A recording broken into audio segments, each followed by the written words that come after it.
শরীর খারাপ করে ডাক্তারখানায় যেতে হয়। তো পশ্চিমবঙ্গ রাজ্য বিজেপির এখন আমাদের মধ্যে শরীর খারাপ চলছে।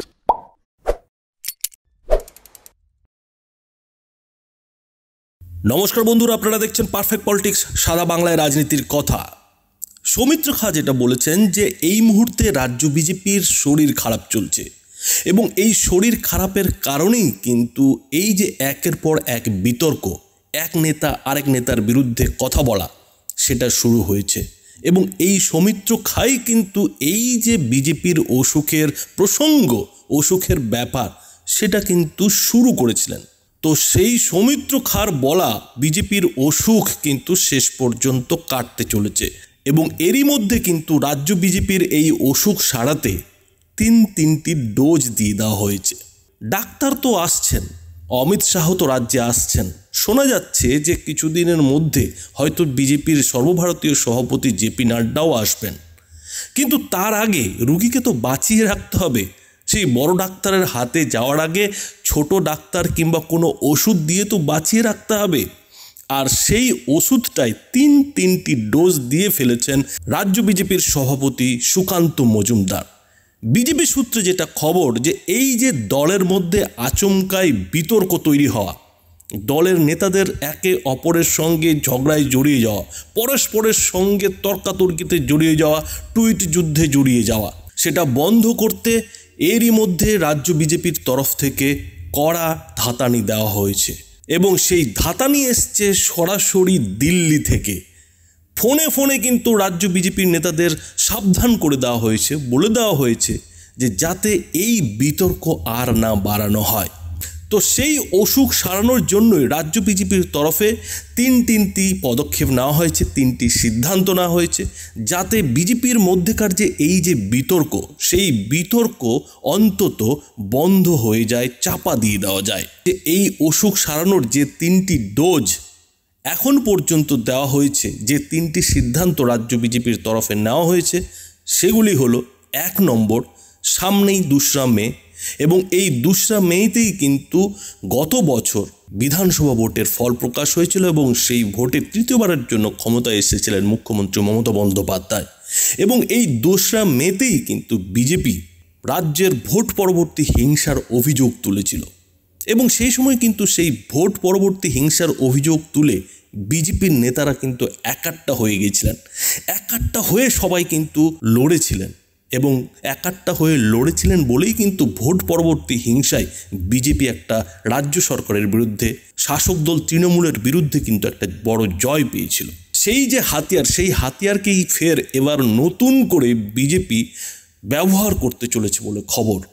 যেহেতু ভোট পরবর্তী হিংসায় বিজেপি নেতারা সবাই একাট্টা হয়ে গেছিলেন, ফলে বিজেপি নেতাদের এই যে এখনকার অসুখ, সেই অসুখ থেকে বের করতে, বিজেপি নেতাদের ফের একাট্টা করতে সেই ভোট পরবর্তী হিংসাকেই হাতিয়ার করার সিদ্ধান্ত নিয়েছে বিজেপির তরফে ঠিক করা হয়েছে। এবার এই 2রা মের দিনটিতে যারা ভোট পরবর্তী হিংসায় আক্রান্ত, তাদেরকে নিয়ে রাষ্ট্রপতি রামনাথ কোবিন্দের সঙ্গে রাজ্য বিজেপির একটি প্রতিনিধি দল 2রা মে দিল্লিতে গিয়ে দেখা করবে এবং রাষ্ট্রপতিকে স্মারকলিপি জমা দেবে। রাষ্ট্রপতি রামনাথ কোবিন্দকে স্মারকলিপি দেওয়ার পাশাপাশি রাজ্য বিজেপির তরফে কিন্তু এই 2রা মে কলকাতায় বড় ধরনের আন্দোলন বিক্ষোভের আয়োজন করা হয়েছে। সবাইকে কিন্তু নিয়ে একেবারে এই আন্দোলনে শাসক দল তৃণমূলের বিরুদ্ধে ঝাঁপানোর নির্দেশ দেওয়া হয়েছে এবং সেখানে যাতে কোনো ধরনের এই যে মন কষাকষি, নিজেদের মধ্যে তর্কাতর্কি, সেসব যাতে না থাকে, সেসব যাতে একেবারে চাপা পড়ে যায়, তার জন্য কিন্তু নতুন করে আন্দোলনে নামার একটা সিদ্ধান্ত নেওয়া হয়েছে। দ্বিতীয় যে ধাতানিটা রাজ্য বিজেপির নেতাদের দেওয়া হয়েছে, সেটা হলো যে তাদের কিন্তু স্পষ্ট ভাষায় জানিয়ে দেওয়া হয়েছে যে শুভেন্দু অধিকারীর নেতৃত্বেই কিন্তু রাজ্য বিজেপি আগামী দিনে এগোবে। সে যে যাই বলুক না কেন, যে যাই বিতর্কিত মন্তব্য করুন না কেন, কিন্তু শুভেন্দু অধিকারীর নেতৃত্বেই আগামী দিনে বিজেপিকে লড়তে হবে।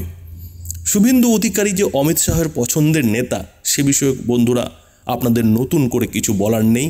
এবং এত বিতর্কের মাঝেও বিজেপির কেন্দ্রীয় নেতৃত্বের যেটা ভালো লেগেছে, যে একদিকে যখন রাজ্য বিজেপির পুরনো নেতারা নিজেদের মধ্যে তর্কাতর্কি করছেন, টুইট যুদ্ধ করছেন, একে অপরকে আক্রমণ করছেন, সেই সময় কিন্তু একেবারে চুপচাপ শুভেন্দু অধিকারী নিজের কাজটা করে চলেছেন এবং তিনি কিন্তু এই গরমেও মাঠে নেমে কাজ করছেন। লাগাতার কিন্তু তিনি বিজেপির কর্মী সমর্থকদের সঙ্গে জনসংযোগ রক্ষা করে চলেছেন।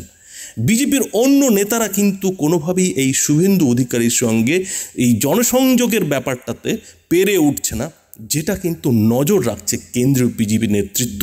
এবং সেই কারণেই এই এসি ঘরে বসে থাকা বিজেপির নেতারা যাই বলুন না কেন, ঘুরে ফিরে কিন্তু সেই শুভেন্দু অধিকারীর উপরেই ভরসা রাখছেন বিজেপির কেন্দ্রীয় নেতারা।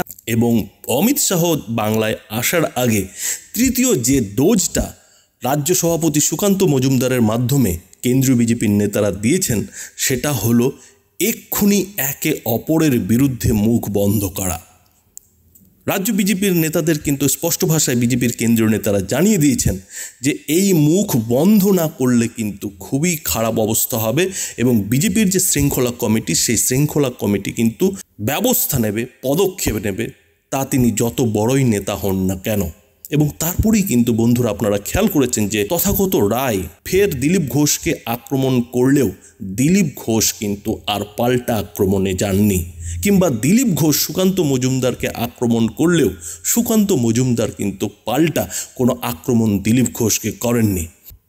এখানে আরও একটি বিষয় যেটা শোনা যাচ্ছে, এই যে সৌমিত্র খাঁ কিংবা অনুপম হাজরার মতো নেতারা রাজ্য বিজেপির সাংগঠনিক পরিবর্তন চেয়ে সরব হচ্ছেন, তাদেরকেও কিন্তু একটা স্পষ্ট বার্তা দিয়ে দেওয়া হয়েছে যে যা সাংগঠনিক ফেরবদল করার ছিল তা হয়ে গেছে, নতুন করে কোনো সাংগঠনিক আর ফেরবদল করা হবে না। যা সংগঠন করে দেওয়া হয়েছে, যা ফেরবদল করে দেওয়া হয়েছে, সেই ফেরবদল নিয়েই আগামী দিনে কাজ করতে হবে এবং যদি প্রয়োজন পড়ে সেটা পরে ভোটের আগে দেখা যাবে, বিধানসভা ভোটের আগে দেখা যাবে। কিন্তু আপাতত বিজেপি এই বাংলায় যে সংগঠন তৈরি করে দিয়েছে, সেই সংগঠনের নেতৃত্বেই কিন্তু কাজ করতে হবে। এটা কিন্তু স্পষ্ট ভাষায় সৌমিত্র খাঁ এবং অনুপম হাজরার মতো নেতাদের বুঝিয়ে দিয়েছেন বিজেপির কেন্দ্রীয় নেতারা।